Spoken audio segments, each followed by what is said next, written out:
Isang araw, may batang lalaki na late nang pumasok sa klase. Dahil sarado na ang pinto ng kanyang classroom, kumatok na lang siya. Nag-aantay na pala sa loob ang kanyang guro na may hawak na ruler. Nang hindi siya sumagot bakit siya na late, pinalo siya ng guro at sinabihang huwag nang ulitin kundi mapapalo na naman ito sa palad. Tahimik na pumunta sa upuan ang batang lalaki. Kinabukasan, na late na naman ulit ang bata.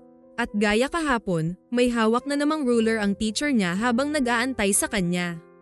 Dahil hindi na naman siya sumagot, pinalo ulit ang kanyang palad. Saka siya tinulak para maupo. Nang sumunod na araw, napalo na naman ulit ang batang lalaki at tahimik itong napahikbi sa kanyang upuan. Kinaumagahan, patungo sana ang guro sa bahay ng estudyante para kausapin ang mga magulang bakit late pumapasok ang bata.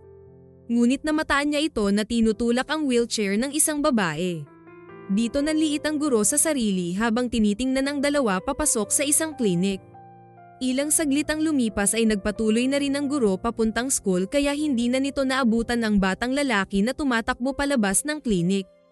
Patakbong pumasok ang bata sa paaralan at diretsyong kumatok sa pinto ng classroom. Napaluha ang guro nang pumasok ang kanyang estudyante. Dahil alam nito na papaluan siya, kusa nang binuklat ng bata ang kanyang palad. Ngunit nilagay ng guro ang ruler sa kamay ng bata at binuklat ang sariling palad. Naguguluhang napatingin ang estudyante sa kanyang guro. Lumuhad ang teacher saka hinalikan ang mga kamay ng bata. At mahigpit na niyakap ng guro ang bata dahil nagsisisi ito sa mga nagawa dito.